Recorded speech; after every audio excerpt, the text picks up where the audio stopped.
team, please make sure that you have to do this. Okay. So let me go ahead and start the mission. 1 second.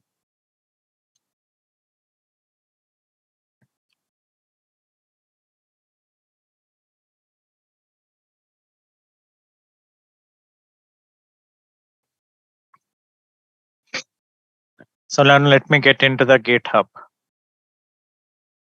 So focus here is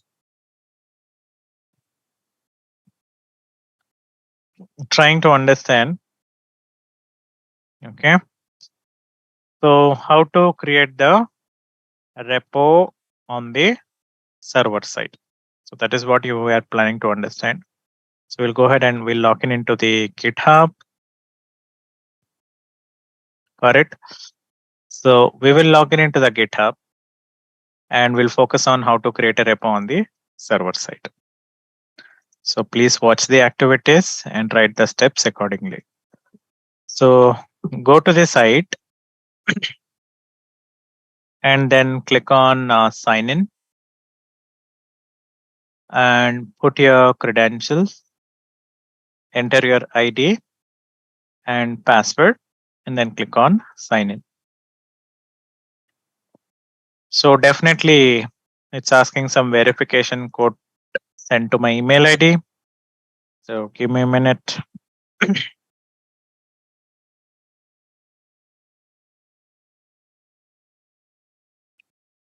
So this is 641904. 641904. Okay.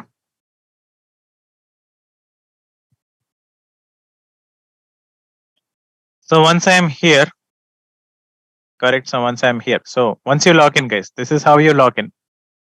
So once you log in, so your target is to go ahead and create the repo. So we are going ahead and creating the repo. So let me close the other one. Yeah, we'll go ahead and create the repo. So how do you do that? So as soon as you log in, if you try to spend some time here, okay, so you'll find a lot of these options and a lot of these options. But technically, if you are misplaced here, you have to click on the cat symbol. You'll have to come to the home page, and here we have an option that says new. This is the one you have to target. So click on the new, and this is where you create the repo. So we could just go ahead and create the repo. So I'll say this is 31B remote repo. So I'm creating a repo with your batch name, guys. So this is a remote repo for 31B. So at the time of creation, it will ask you whether you want public or a private. We already saw its meanings in the last class. So I'm going ahead with the public. And at the time of creation of the repo, it will ask you these choices. So you want to keep a license file, you want to add a git ignore, you want to add a readme file. Three choices you'll have. So I'm going ahead and putting readme file. And git ignore I'm not choosing because we have separate chapter on the git ignore. So we'll talk at the end. So this is to add simply a license document. So you can ignore that. So give a name and choose public and attach readme file and then click on create repository. So this is how on the server side we created the repository. Are we clear on this? Mayuri, Nagreddy? Yes. Please write the steps quickly.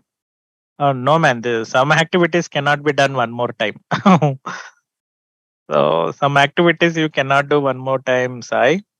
So we log in, we go to the repo, we click on it, and just fill 3 details. That's it. Nothing great there. So you can click on the cat symbol whenever, and you have a new option here. That's what I'm telling. So click on the new and fill up these details. That's it. So go to the cat symbol, and let's say you want to find your repo. So these are all repos that I created for other batches, lot of repos, right? So let me see for your batch 31. So 31B is your repo. Now, once you have the repo, right, the repo is created on the server side. So whatever the server side repo that we created, we call it as a remote repo. Okay. So this remote repo, we have to download this onto your machine. So we created a repo now. Imagine like you are a developer. Imagine just an example, guys. So on the remote repo, imagine there is already some existing code, and you want that repo to come and sit on your machine, right? And there you will go ahead and make some updates. So after it comes to you, you'll go ahead and make some updates. So technically, we need that repo on our machines. So let's see how to get this done. First of all, get into the computer. Okay. So get it on the internet.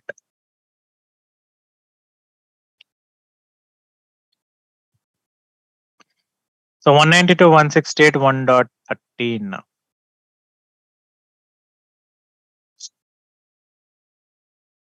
So 1.13. Use MobiXterm and connect.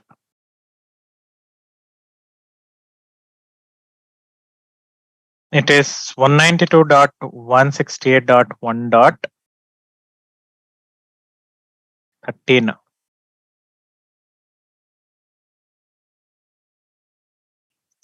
Okay. And then click on OK. And then click on accept. So here you have something called login as, put it as root. And the password, enter it. Okay. So there's a password. So let me increase the font size. It is done. Now, to go ahead and download that repo onto your machine, you have to use a command called git clone, guys. You have to use a command called git clone. Git clone and put the URL of your repo. So you need the URL of the repo, guys. Remote repo I'm talking about. So I'll call the remote repo in short as RR from now onwards. So RR means a remote repo. So we require the repo link of remote repo. So how do you get it? So normally this repo links, whatever it is that are there in your project, so you will have the knowledge where they are, or your team leads or somebody will give you this knowledge, guys. So if you have the access to the remote repos, so definitely we can open them and come here and click on the code button here as I'm doing. And this will open up this window. There you need to copy this. Make sure that it is pointing to HTTPS and copy this web link. This is what you need to do. Copy that link and put it here. So this is a link now. Now let me go ahead and fire the command. See, before I fire, I want to show you the proof. There is no 31B remote repo here. I'll say now git clone, right? And put that URL link here. Git clone and put that URL link.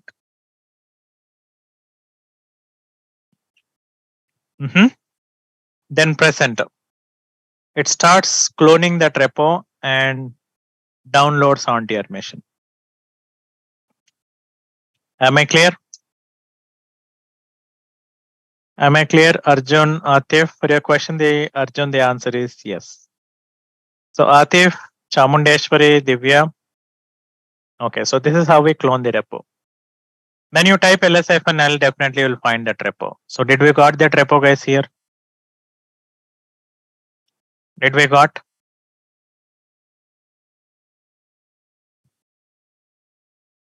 Yeah, I can see it. This is the first one. Correct? So 31B repo. So I'll go ahead and see what's there inside. CD 31B remote repo.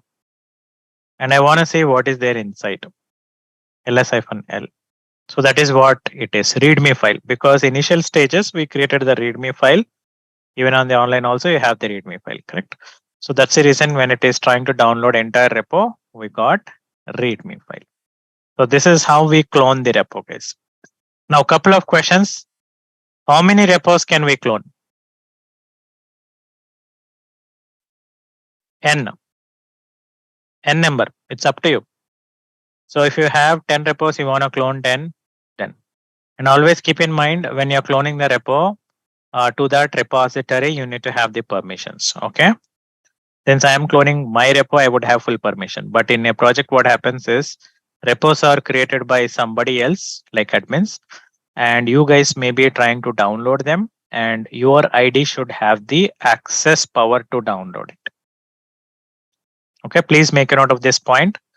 So as of now, we are simply doing a practice now, so it is helping. So that is my account and that is my ID. So that's the reason everything is easy, correct? But in a real time, it is not like. In real time, what happens is, so you will be definitely trying to download from company account. So company will create some account with the GitHub, and under that they will add you as an user. And as a user, if you have the access to the download, you can download. Or if you have an access to the clone, you will clone. Otherwise, no permission, you cannot. So always you need to approach your team leads there if any concerns with the download of the repo. So that means those are permission stuff. Okay. Now there is one more important thing to be identified. I'm coming out of this repo by saying cd dot dot. And physically, guys, observation. This is batch 31B and this is 31B remote repo. So I know that this I just got it from server. And this I know that I created locally. Now, what is the mechanism involved here to identify that this is created locally and that is copied from online? Is there any mechanism? Definitely there is. I'll show you the proof now. So let me get into the 31B and I show you. Once I get into this, please fire this command called git remote -v. Please write this into your notes. You need to fire a command called git remote -v command. So it will tell you that, okay, this has been originated from that place. You saw? So this is not originated on this machine. So it's originated or it has been downloaded from that place or cloned from that place. Same thing if I come out of this folder and I try the similar command upon the earlier repo that we were working few days ago. If I try the same command here, it will not work. It is empty. Am I clear? Nayak, Kavya? Kavya, have you understood? Nice. So this is a big observation, guys. So by look, you may not be able to identify what is local and what is remote. So definitely go into them and adventure with the remote -v command. So once you try that, then you'll know, okay, what is remote originated and what is local originated. So let me come out of this. Okay. And let me go back to our remote stuff. Now we'll start activating here. So that's an option, verbose. Okay. V means verbose. Okay. Now, how many files are there in the repo, guys, in the remote repo? 1. Correct. So that is what I see here. Exactly. I'll go to the server now, wantedly. Imagine as if like somebody else has pushed the code or somebody has updated the code here, or let's say I'll go ahead and add the file. So I'll say create a new file. Okay. I'll get some stuff from internet, something I'm copying from my tickets. Okay, some junk data I'm copying and putting in this. Okay. Why it did not copy? So I'm putting in this, it copied. What is a file name? So I'll say this is a file 1 containing some ticket info. Okay, some task info. some junk data. And online, if you observe, there is no concept of staging. So this is another point of interesting. Online, that means I'm talking about remote repo. So in the remote repo, if you go ahead and create the files directly, so there is no concept of staging here. So you update the stuff here and directly commit it. That's it. There is no staging concept. So I'll say created a task info file.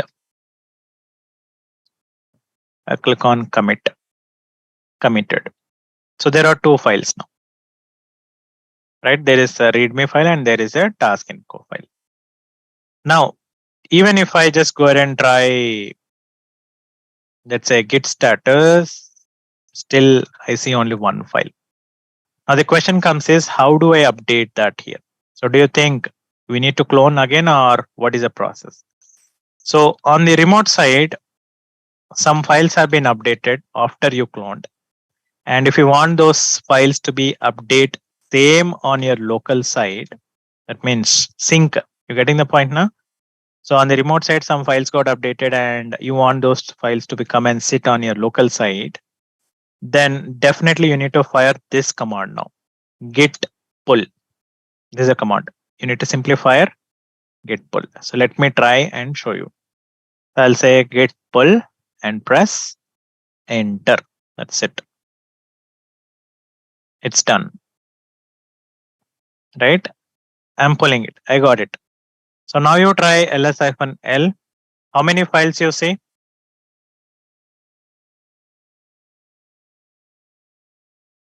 Two files. So what is the use of git pull? So you should know the difference, guys, when to use a git clone and when to use a git pull. So you tell me, guys, if I ask you when I should use a git clone and when I should use a git pull. This is one tragedy here in understanding. So when I should use a git clone, what is a use case? No.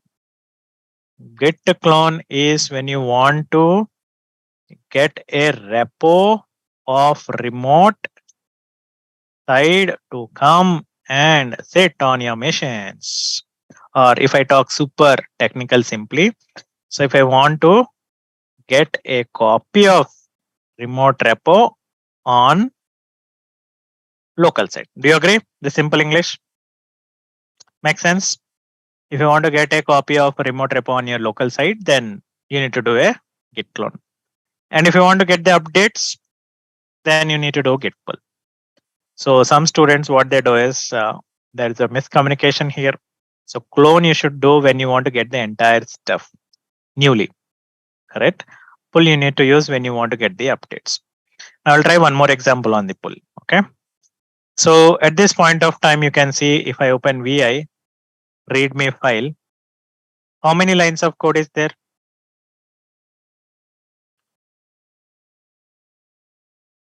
One. And technically, there are two lines are there, guys. On the screen, there are two lines are there.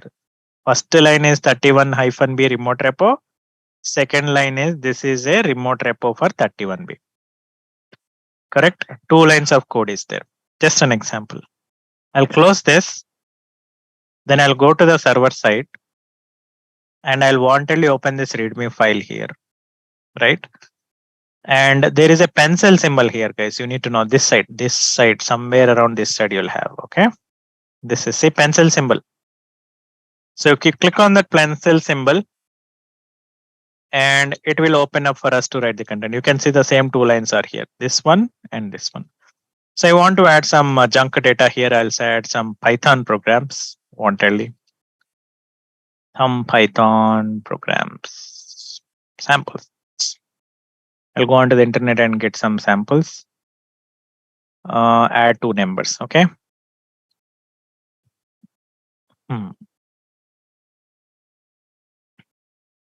I'll copy this and I'll go there, and in the third line I'll paste it. So I pasted it. Then I'll say this, I have added Python code, right? I click on commit changes. Done. So if I see on the remote side, when you go to the repo, readme, you can see that there are a lot of lines are there here, correct? A lot of lines are there. But when you come here, the same file, if you open and see here, I don't see that line. Now what to do? What to do, guys? So that means it's an impression that somebody updated on the remote side, and that remote side updates, I need to get it on your side, correct? So you need to try git pull now. I'm doing it. Say git pull. Done. It's saying something has been updated. See, after practicing for a couple of days, guys, so automatically you'll understand all these things. So these are all internal things of the Git. Okay. So you'll see this internal things of the Git. Slowly you'll understand by your experience only. No need to grasp this at this point. So it says that it's done. So now open the file and see what's there inside. You saw? Make sense?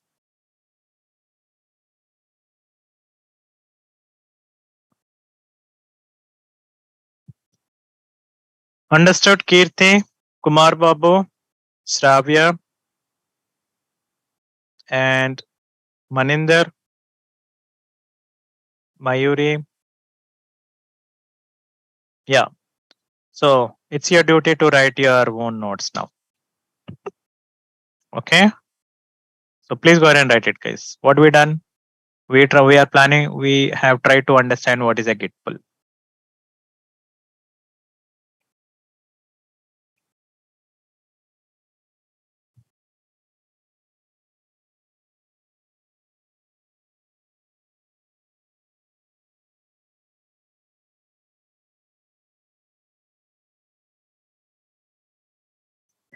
So I want you guys to write this example quickly.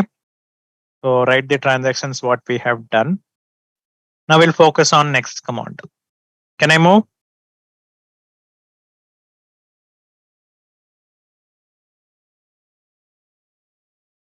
Okay.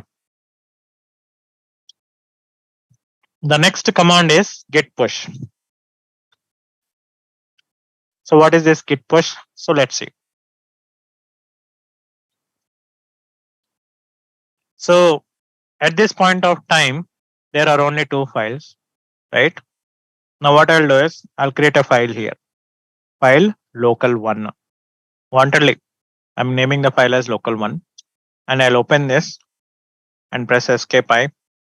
I'll get some program from internet somewhere, some sample.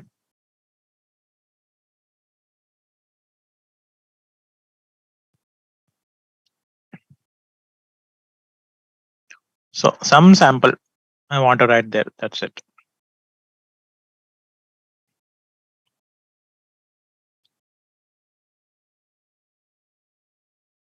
Okay. So I just added something here. And I save this and close. If I type git status, definitely it says it is a untracked file because it is new. We go ahead and put it in the add it to the version control system. Done. Git status, it says it is here and it says it is on stage. It went into the staging. So I'll go ahead and commit this here. Added file local1. Done. Git status, everything. See guys, now git status will behave little different. Right? It says nothing to commit, working directory is clean, but there is a small difference. It's saying your branch is ahead of by origin by master by one commit. So that means you have one commit at your end, which is ahead of origin. Origin is nothing but your GitHub. Okay. So that's where this repo came now. So there you got two commits, but on your side, there is a three commits are there. So that is what it is trying to tell you in English. Now, at this point of time, if I go here and refresh my repo, I'll go to my repo. Still, I'll see only two files. Now, I want that file to come and sit here. So what I'll do, I'll start saying git push. Git push. So git push, what it does is it picks up the updates that are there on your local site, whatever updates, new things that you have done, and just puts them upon the remote repo. That is what git push can do. So when you fire the git push, it is started asking your GitHub account. See, so I'll enter my ID and the password. So what password you should enter here? What password, guys? Should I enter my GitHub password?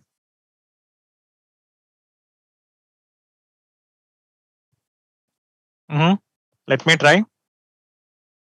I'm entering my GitHub password. It will not work because message is super clear here. Password authentication system has been removed from August 13, 2021. So before this data, we used to use our GitHub ID and password to do the push activities. But after 2021, August 13, they came up with a new process. We are not supposed to use something called password. We are supposed to use something called token. Clear? Token, guys. So that means on your GitHub account, we have to create the token, and that token is what you need to use. So I'll show you how to create the token now. Token is nothing but a kind of a password only, guys. Okay. So token, we call it as. So we have to use this token here now. So please write these steps. Please write these steps, guys. So log in into your account. That's the first step. Log in into your account. Then go to your profile. And then select the option that says settings. Select the option that says settings. Now this will open up the settings page here, right? You can see the settings page here. A lot of options. Now somewhere in the page on the left hand side, see left hand side, you see a lot of options now. So in the left hand side options, you should see an option that says dead end one, the last one, developer settings. The last one, guys. Do you see it, Rahul?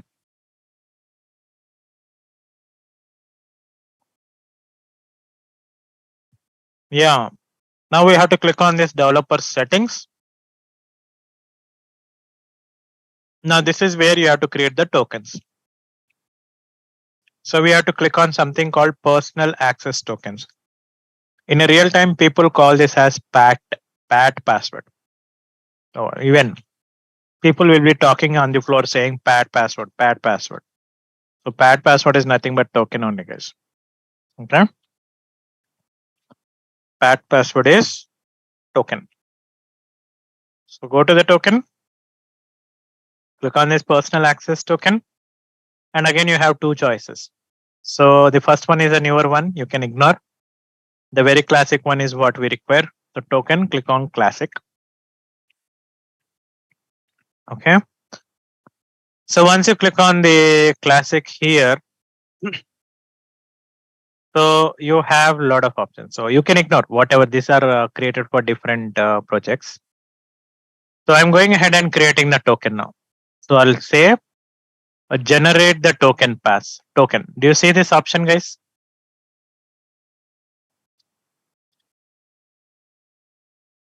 Do you see that option token?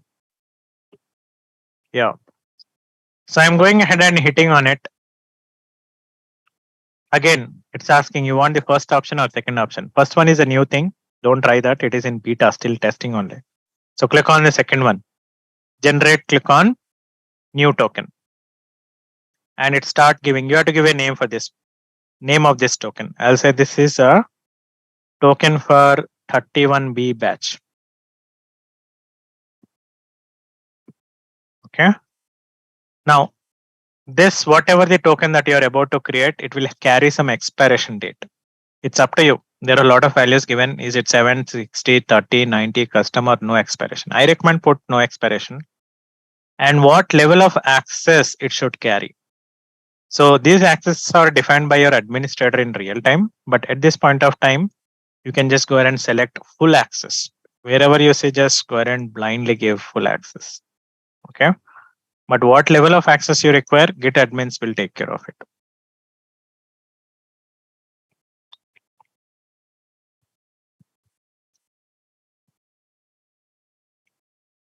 Done. So the token, what I am about to create, will carry full power. So I'll click on generate token. So you'll get some number, alphabetic number on the screen. You need to copy that. This is only one time visibility. I repeat, you'll get something on the screen. You need to copy that. This is only one time visibility. If you refresh, that will be gone. Again, you need to create a token. So copy this token and save somewhere on your computer. So what I'll do, I'll do one thing. I'll save in my sticky pad. Okay. So I'll say 31B. This is the pact. Okay, I saved it here, guys, for my reference. Now let's go back. So we created the token. We are good. Got it? Okay, now jump back to here, or you can go to your repo and observe now what is happening. So again, same. Open up the 31B. You can see that we did not receive any file. Only two files are there, 1 and 2. Now let's try the same command, git push. It starts asking the password, sorry, ID. Then it starts asking the password. In the password, please don't enter the password, right? So you have to put the token. So copy the token, whatever you created. Okay.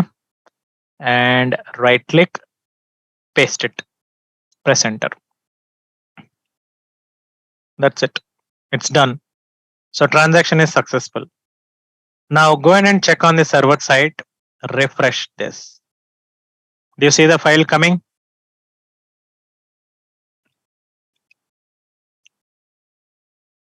Yeah, we got the file. So this is file 1 hyphen local. So this is a file what we written. Correct? Shall we do one more example, guys?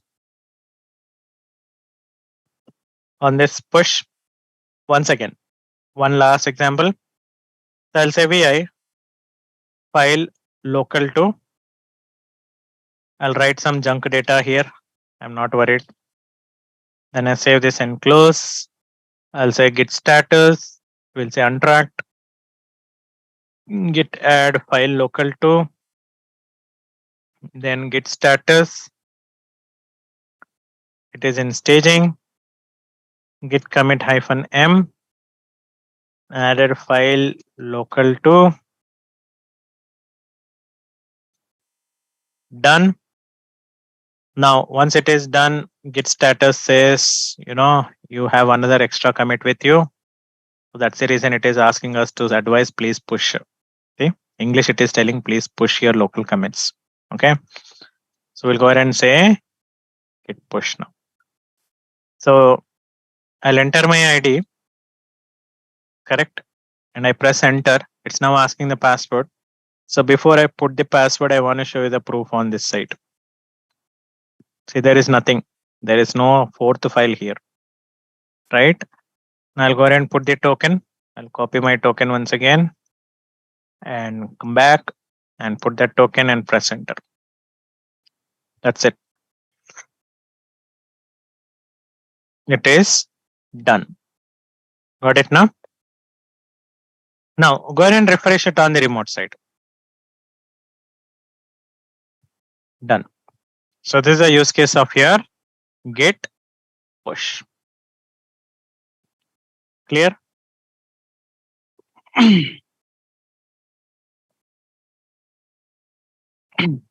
So they will not do such adventurous things, Anuja, what your assumption is. For your assumption, they will not do such. Yeah, practically they will not do in a real time. You done it, but that does not happen in a real time. So once the repo name is given, so they will not do. So experiment and tell me what happens. Okay. So here, guys. Now, what is a protocol, guys? Okay. Now, these are some logical interrelated question. So I created a token, right? Now, the first logical question. So is this token should be created per repo?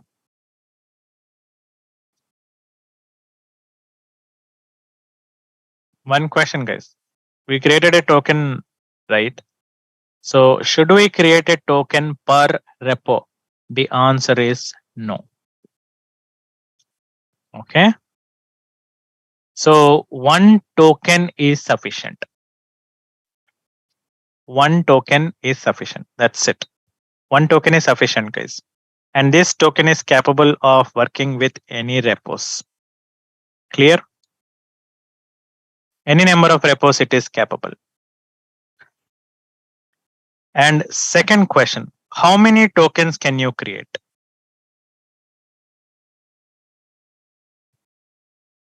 How many tokens can you create here?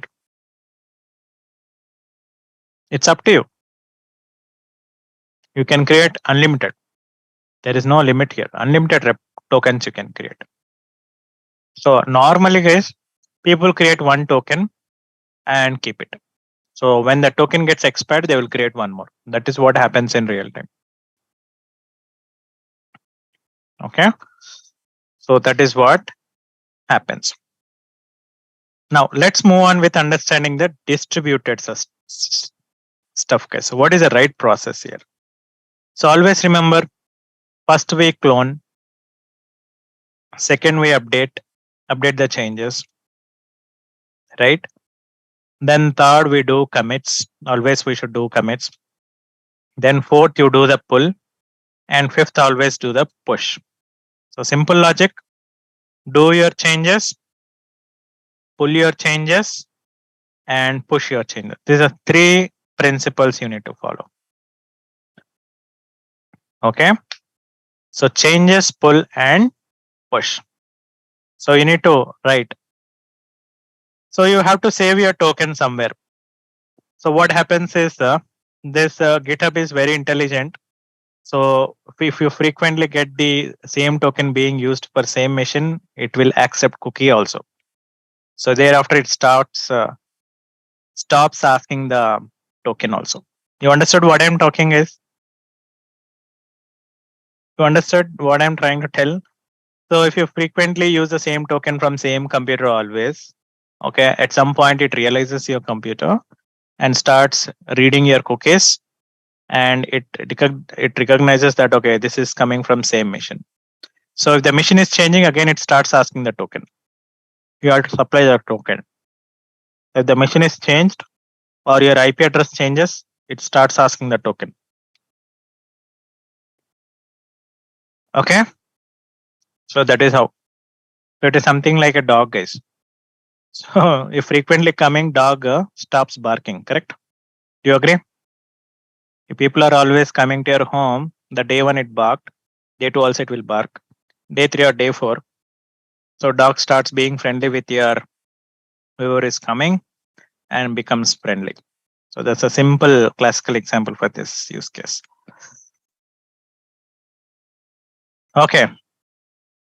Now keep in mind, always you do your changes, guys, commits, do pull and push. So this is the right process you need to follow in the distributed. So if I do not follow the right process, you will start getting some conflicts. So this is the right process. So I'll go ahead and do one process which is incorrect. Okay, wantedly to make you understand. So ls-l, there are, how many files are there?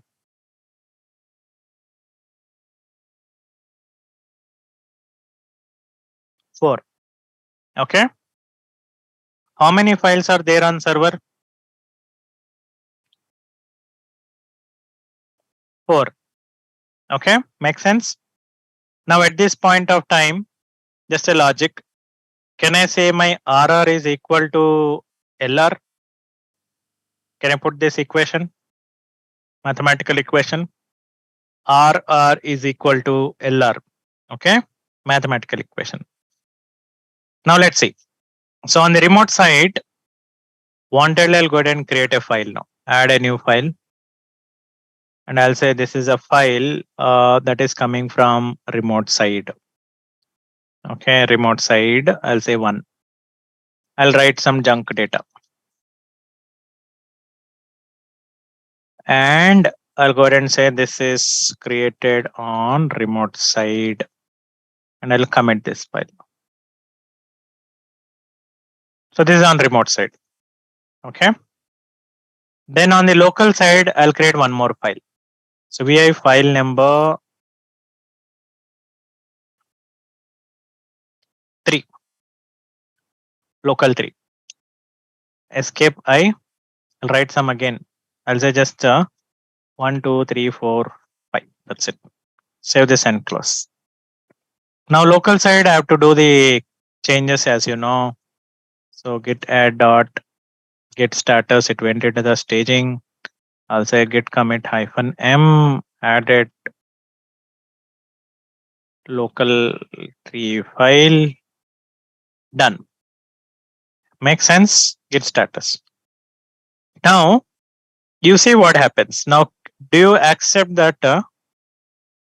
Do you think that LR is equal to RR now? Is it valid? Is the equation is valid? No. Now the equation is not valid. Correct? Everybody agrees that it is not valid. But head count of the file is matching. So in the remote side, you have the file. 5 files are there. On local side also 5 files are there. Correct? But it is not bothering about the number there. It is bothering about the content. Okay? Content.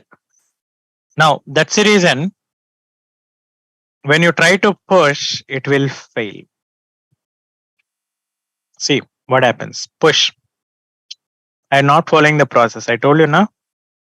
As per the distributed version control system, first you commit the changes, then you pull the changes, then you push the changes. These are the 3 activities you have to do. So what I'm doing, I'm wantedly missing pull and I'm trying to do a push. See what happens.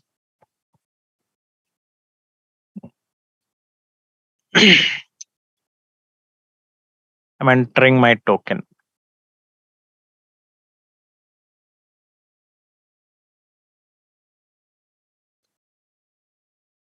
It failed. Any reason? Read out that message and tell me why that failed.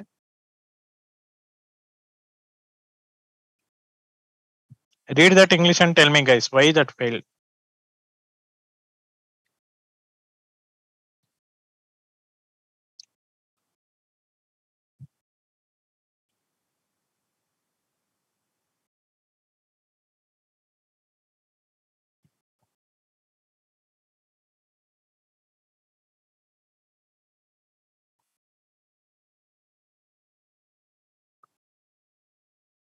Tell me, guys. See, I'm getting a rejected mail here. It says error failed to so and so. Updates are rejected because the remote contains some work that you do not have locally. You understood? So what is the concept of distributed version control system? DVCS. DVCS says whatever you have on the remote side, you should have it on your LR side. That's a principle. Both should be always equilibrium. So now what I will do is, at this point of time, if I go ahead and try git pull, can I say whatever updates there on the server side will come and sit on my local site? Do you agree? Whatever updates are there on the server side, it will update on the local site. That is what happens. See, right? You're getting the merge message. Why you have to do? So close this simply. Nothing wrong. Simply close it. And now you see the file. You got it. See, remote side file. You got it. So git pull, exactly what it is doing is, it is getting the updates from RR and puts on LR. Correct? Now once you have the updates on your side, you got it. Now if you try git push, Now, can I say that entire local copy updates will overlap on the server? Do you agree? It updates on the server. That is a git push. So try it.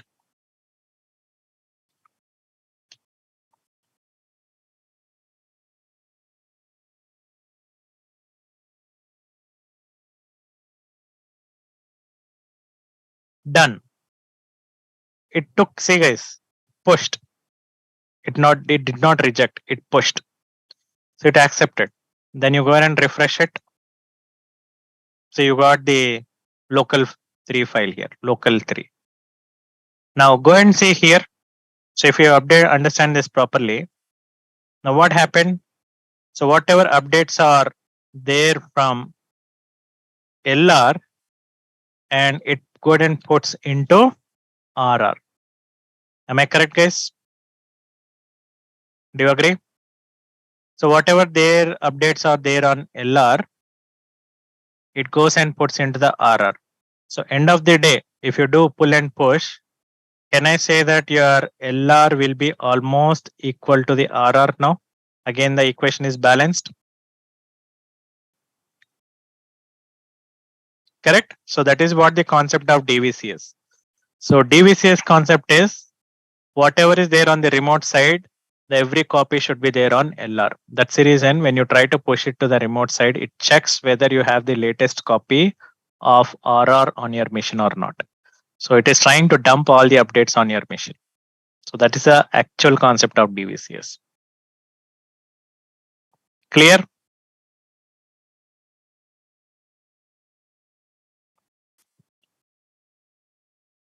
So what is the right process, guys?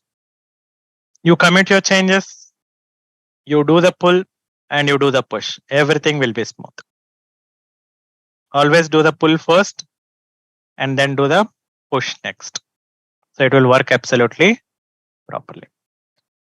So this is all about the GitHub, guys. Okay. So GitHub stuff. Clear? Now let me go ahead and update your class notes into your patch. So did you guys receive the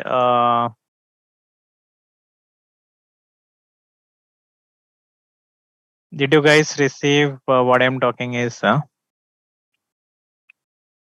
notification that from tomorrow there is a holiday?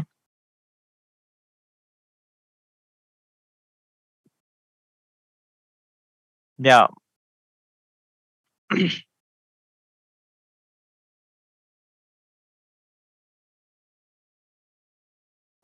One second. GitHub.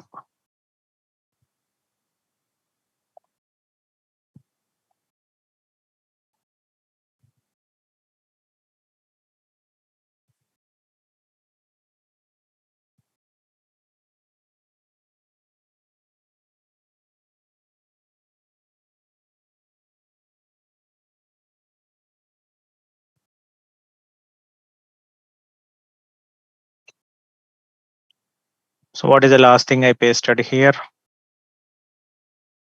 GitHub features. Okay. So GitHub account creation.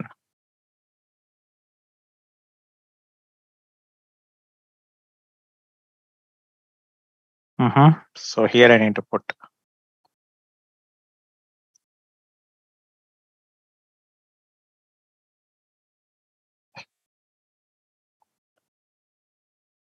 So what is our session number, guys? What is our session number? Somebody is tracking the 16th. Okay. Nice. So dated 12th Jan 2023. So please practice it well. Practice it well, guys. So Git Bash, from the Git Bash perspective, they will only bother about the pull and push only. So how do you push the code and how do you pull the code? That's the only common question you get. So in the next session, we'll focus on branching concept, guys. Branching. Okay. So that is in our next session. And let me see. So I'm getting a question like this. It's a 17. Really? So what is our previous session? I want to see the number. Okay, it is 17, not 16. So this number will change to the 17. Okay. So let's come back to here. So how do you delete the remote repo, guys, here? How do you delete the remote repo? You know how to delete? By mistake, if you are created, and how do you delete on the remote repo? So go to the settings. And you have to have an option at the end that says delete somewhere around here. Yeah. See, this is the one.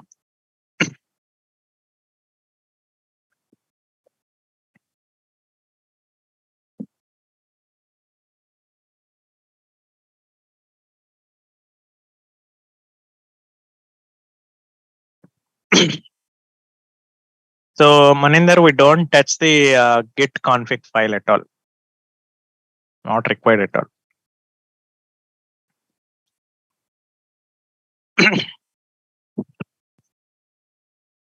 So here it is. Who asked me this question? Somebody was asking how do I delete? And this is the file. Correct, guys? So that's all for the day. And may I know who is having the trouble with accessing the class notes? Okay, forgot the notice. The notice is from 13th to 16th Jan. The institute is on holiday for Sankranti. Holidays, guys. Nobody will be there at institute to start our class also. So it's an officially holidays. So we'll come back to the classes on 18th because most of the classes are starting on 18th only.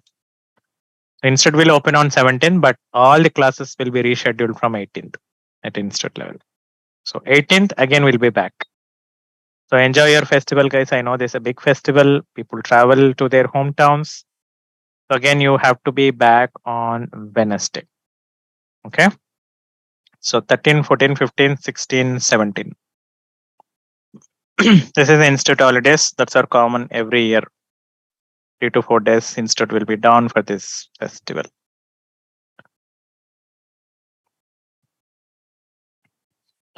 And one more thing. Everybody have the access to the class notes, guys?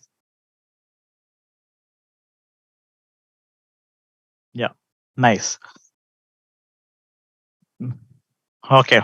Fine. Good, guys. Chalo. I'll stop it here for the day. And let's focus and come back on 18th, guys.